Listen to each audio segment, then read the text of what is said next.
Hello दोस्तों, नमस्कार। स्वागत है आप सभी का क्रीस एंड एजुकेशन क्लासेस में। कैसे हैं आप सभी लोग? उम्मीद करता हूं सभी लोग स्वस्थ होंगे।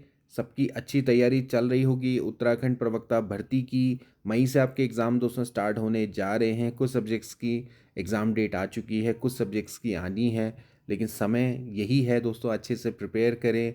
उत्तराखंड प्रवक्ता में हो सकता है कि आपका भी सिलेक्शन हो जाए। तो पूरे मनोयोग से, पूरी मेहनत से दोस्तों इस एग्ज़ाम की तैयारी करते रहें। एग्ज़ाम की डेट की टेंशन ना लें, जल्दी आपकी एग्ज़ाम की डेट भी रिलीज़ हो जाएगी। और जिन लोगों की एग्ज़ाम की डेट रिलीज़ हो चुकी है, उनको तो बस इस समय पर पूरी तरह से फोकस होके बिना प्रेशर के तैयारी करते रहना है। रिज़ल्ट आपके फेवर में आएगा। पूरा अपने पर भरोसा रखें, पैनिक ना करें। आज की वीडियो में दोस्तों हम बात करेंगे उत्तराखंड प्रवक्ता भर्ती को लेकर अपडेट के बारे में। हम बात करें दोस्तों 2020 की जो भर्ती आई थी 571 पदों की, उस पर दोस्तों अपडेट है। आज से दोस्तों डॉक्यूमेंट वेरिफिकेशन स्टार्ट होने जा रहा है। 12 मार्च और 13 मार्च को दोस्तों डॉक्यूमेंट वेरिफिकेशन होगा। काफ़ी सारे अभ्यर्थी बोल रहे थे कि हम अपना पुराना फॉर्म कहाँ से डाउनलोड करेंगे। तो अभी यूकेपीएससी में दोस्तों आपका एक लिंक जनरेट हुआ है, वहाँ से आप अपने फॉर्म को डाउनलोड कर सकते हैं। तो उसको तुरंत डाउनलोड कर लीजिए। यूकेपीएससी की साइट पे दोस्तों आपको वो फॉर्म मिल जाएगा। वहाँ पर लिंक दोस्तों जनरेट हो रखा है। रोल नंबर डालेंगे, डेट ऑफ बर्थ डालेंगे, कैप्चा भरेंगे, सीधे सीधे आपका जो फॉर्म है 2020 वाला वो डाउनलोड हो जाएगा। इसके अलावा एलटीएम प्रवक्ता के 11,167 पद दोस्तों यहाँ पर रिक्त चल रहे हैं। इसके अलावा एलटी और बेसिक शिक्षकों के दिव्यांगता की होगी जांच। चलिए आज की वीडियो को शुरू करेंगे। सबसे पहले दोस्तों हम बात करेंगे उत्तराखंड लोक सेवा आयोग के नोटिफिकेशन की। दोस्तों ये नोटिफिकेशन हालांकि 25 फरवरी को निकला था, लेकिन फिर भी अभी रिसेंट इसमें दोस्तों अपडेट आई है। दोबारा से 9 मार्च को दोस्तों इसको अपडेट किया गया है। इसमें दोस्तों साफ साफ है कि भैया रिट याचिका ये जो डाली गई हैं इसके रिस्पेक्ट में यहाँ पर दोस्तों जो दिव्यांगजन की रिक्तियों के सापेक्ष दिव्यांगजन अधिकार अधिनियम 2016 की जो धारा 34(2) है, उसके तहत पे दोस्तों यहाँ पर अभी जो अभिलेख सत्यापन सूची को निकाला गया है। यानी कि जब पीएच कैंडिडेट्स नहीं मिलेगा तो उसके पदों के सापेक्ष दूसरे अभ्यर्थी को सीट मिल जाएगी। इसको अदला बदली का नियम बोलते हैं। इसको दोस्तों हमने प्रीवियस वीडियो में भी आपको बताया था। इसमें अगर पीएच कैंडिडेट्स है वो अगर नहीं मिल पाता है, पहले तो वेट किया जाता है अगली भर्ती तक का, उन पदों को अग्रणित किया जाता है। लेकिन अगर अगली भर्ती में भी वो पीएच कैंडिडेट्स नहीं मिल पा रहा है उस सुटेबल कैटेगरी का, तो फिर उसको अन्य कैटेगरी में वो जो पद है वो ट्रांसफ़र हो जाता है, या फिर कह सकते हैं कि वो जो पद है अन्य अभ्यर्थी के, उस पद में अन्य अभ्यर्थी को ज्वाइन मिल सकती है।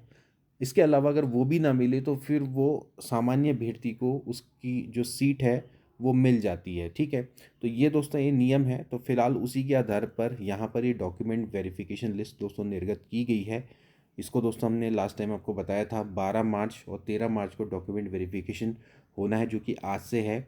लेकिन इनकी जो साइट है वहाँ पर फॉर्म नहीं मिल पा रहा था, क्योंकि काफ़ी सारे अभ्यर्थी ऐसे थे कि हम सर अपना फॉर्म कहाँ से डाउनलोड करें।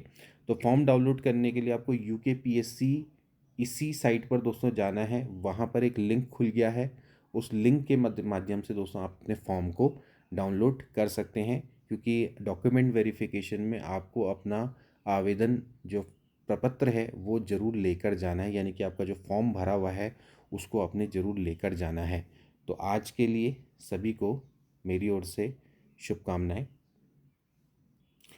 इसके अलावा दोस्तों आज एक इम्पॉर्टेंट न्यूज़ आई है, जो कि है यूकेपीएससी के जो परीक्षा फल है उस पर दोस्तों। इसमें हाई कोर्ट सख्त है और उसने एक नियम है यूकेपीएससी का जिसको असंवैधानिक घोषित किया है। असफल अभ्यर्थियों को भी है उत्तर पुस्तिकाएं देखने का अधिकार।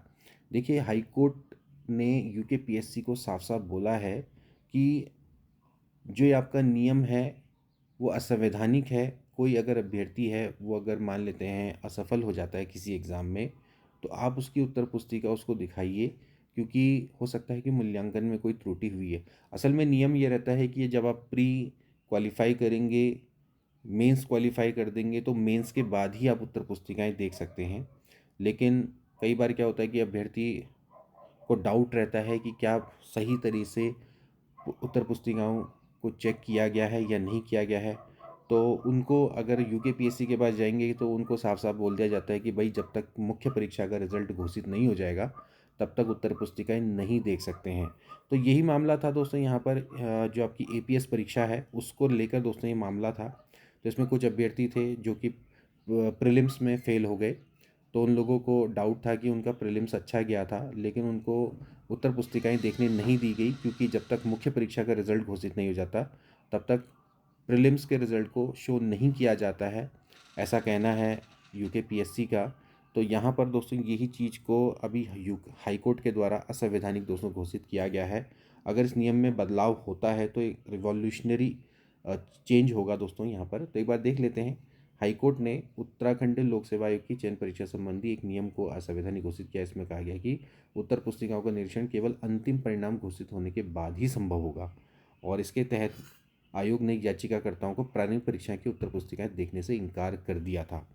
तो यहाँ पर मुख्य न्यायाधीश हैं मनोज कुमार गुप्ता और न्यायमूर्ति है सुभाष उपाध्याय की खंडपीठ ने निजी सचिव भर्ती से संबंधित शॉर्ट हैंड परीक्षा के परिणाम को चुनौती देने वाली याचिकाओं पर फैसला सुनाते हुए असफल अभ्यर्थियों को अपनी उत्तर पुस्तिकाओं का निरीक्षण करने का अधिकार दे दिया है। देखिए, इसमें सिंपल सा दो लॉजिक है, एक होती है स्क्रीनिंग एग्ज़ाम, एक होता है कि आपका मुख्य परीक्षा। तो यहाँ पर दोस्तों अगर आपके स्क्रीनिंग परीक्षा है, जैसे कि उसके क्योंकि मार्क्स जुड़ते नहीं हैं मुख्य परीक्षा में, तो स्क्रीनिंग के एग्ज़ाम के मार्क्स तो यहाँ पर रिवील कर दिए जाते हैं। लेकिन अगर मान लेते हैं प्रीलिम्स एग्ज़ाम है, फिर मेंस एग्ज़ाम है, प्रीलिम्स के मार्क्स मेंस में भी ऐड होने हैं, तो फिर इस केस में जो प्रीलिम्स के मार्क्स हैं वो नहीं शो किए जाते हैं जब तक कि आपकी मुख्य परीक्षा का भी रिज़ल्ट घोषित ना हो जाए। और मुख्य परीक्षा में अगर इंटरव्यू भी है तो इंटरव्यू के बाद फिर आपके जो मार्क्स हैं वो देखने को मिलते हैं। तो यहाँ पर इनके द्वारा एक हाई कोर्ट के द्वारा दोस्तों इस चीज़ को असंवैधानिक घोषित किया गया। इनका कहा गया है इनके द्वारा कि जो असफल अभ्यर्थी हैं उनको भी अपने मार्क्स पूरे पूरे देखने का अधिकार है। तो सचिवालय देहरादून और उत्तराखंड लोक सेवा आयोग हरिद्वार में अतिरिक्त निजी सचिव के कुल 99 पदों के लिए 18 जुलाई 2024 को पहले एडवर्टीज़मेंट जारी किया गया था, और प्रक्रिया के पहले चरण में अंग्रेजी हिंदी टाइपिंग हुई, कंप्यूटर ज्ञान और शॉर्ट हैंड भी इसमें हुआ, और इसमें सफल अभ्यर्थियों को ही दूसरे चरण में लिखित परीक्षा में शामिल होना था। अब इसमें कुछ अभ्यर्थी हैं जैसे कि राजवीर सिंह, रणवीर सिंह, रुचि राणा, इन्होंने दावा किया कि उन्होंने पहले चरण के अन्य परीक्षण सफलतापूर्वक पास किए थे, शॉर्ट हैंड परीक्षा में भी अच्छा प्रदर्शन किया था, लेकिन परिणाम में उनका चयन नहीं हुआ है। तो उनके मूल्यांकन में कुछ त्रुटि हो सकती है, और उत्तर पुस्तिकाओं के निरीक्षण की उन्होंने डिमांड करी थी, लेकिन यूकेपीएससी ने इसको कहा कि भैया उत्तर पुस्तिकाओं का निरीक्षण केवल अंतिम परिणाम के बाद ही संभव होगा। इस पर हाईकोर्ट ने यहाँ पर इनको रिलीफ दिया है। तो इस तरह का नियम देखा जाए तो दोस्तों सभी संस्थाएं चलाती हैं, चाहे यूकेपीएससी की बात करें, चाहे जहाँ पर भी आपके 3-4 चरणों में एग्ज़ाम होते हैं या 2 से ज़्यादा चरणों में एग्ज़ाम होते हैं, चाहे यूपीएससी की बात करें, तो इस तरह का दोस्तों यहाँ पर नियम फ़िलहाल चल रहा है, और इस पर हाई कोर्ट ने ये फ़िलहाल निर्णय दिया है। अब दोस्तों बात करेंगे हम उत्तराखंड में विभागों, निगमों और बोर्डों में 66,000 से पद दोस्तों यहाँ पर खाली हैं।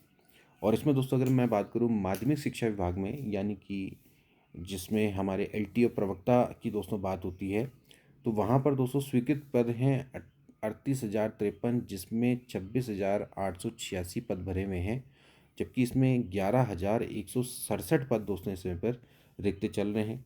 इसके अलावा डाइट है, डाइट में भी देखा जाए तो 687 स्वीकृत पद हैं, 367 पद भरे हुए हैं, 320 पद दोस्तों यहाँ पर रिक्त चल रहे हैं। डाइट में भी दोस्तों बात चल रही है कि जल्दी ही वहाँ पर भी स्पेशली प्रवक्ता की भर्ती दोस्तों यहाँ पर निकाली जाएगी।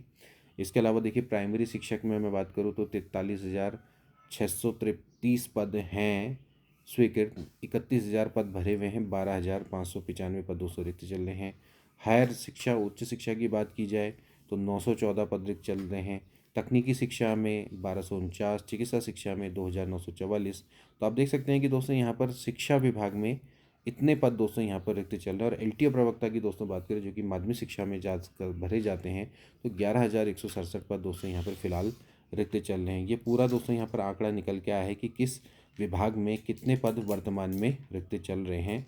तो देखा जाए तो 66,000 दोस्तों यहाँ पर पद फिलहाल यहाँ पर खाली चल रहे हैं। अब ये दोस्तों जो आंकड़ा है ये यहाँ पर दोस्तों जारी किया गया है, तो राज्य में कुल 2,38,956 पद यहाँ पर स्वीकृत हैं, जिसमें वर्तमान में केवल 1,72,639 पदों पर ही कर्मचारी तैनात हैं। राजपत्रित श्रेणी क और ख को मिला के कुल 23,957 में से 7,764 पद खाली है। अराजपत्रित श्रेणी ग और घ में भी 2,14,999 स्वीकृत पदों में से 58,553 पद यहाँ पर रिक्त चल रहे हैं। अकेले श्रेणी ग में ही 42,810 पद यहाँ पर खाली चल रहे हैं। तो यहाँ पर वित्त विभाग की ओर से वर्ष 2024-25 में सूचना IFMS पोर्टल के माध्यम से तैयार की जा रही है। तो सरकार का उद्देश्य बजट अनुमानों के संग पदों की संख्या, उनके वेतनमान को पारदर्शी जानकारी उपलब्ध कराना है। राजकीय विभागों के अलावा सहायतित संस्थानों और सार्वजनिक उपक्रमों में भी बड़ी संख्या में पद यहाँ पर खाली दिखाई दे रहे हैं।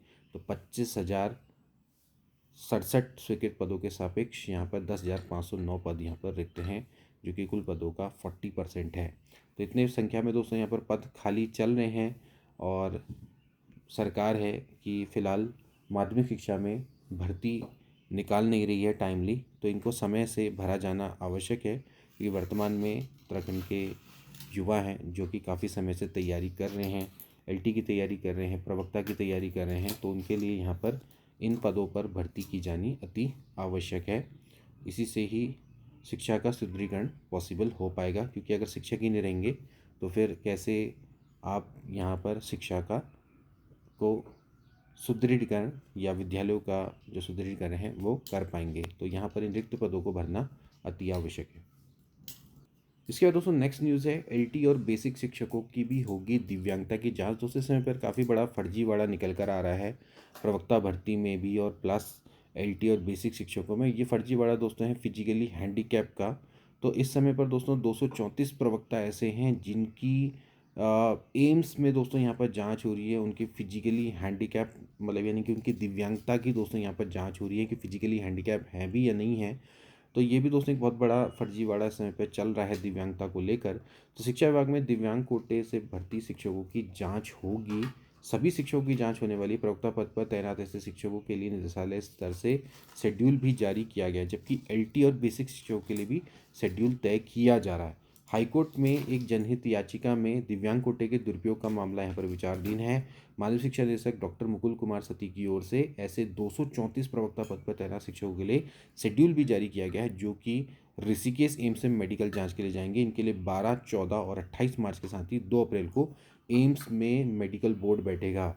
इधर कोटे से भर्ती शिक्षकों के लिए भी मेडिकल बोर्ड के सामने पेश होने के लिए शेड्यूल तय किया जा रहा है। LT शिक्षकों के लिए भी यहाँ पर मंडल स्तर, प्राथमिक शिक्षकों के लिए जिला स्तर की सूची तैयार करी जा रही है। देखिए, एक तरफ से पहले ही जो अभ्यर्थी है वो इतनी तैयारी कर रहा है और दूसरी तरफ से इस तरह से लोग फर्जी दिव्यांग सर्टिफिकेट बनाकर इस तरह से नौकरियां हथिया रहे हैं।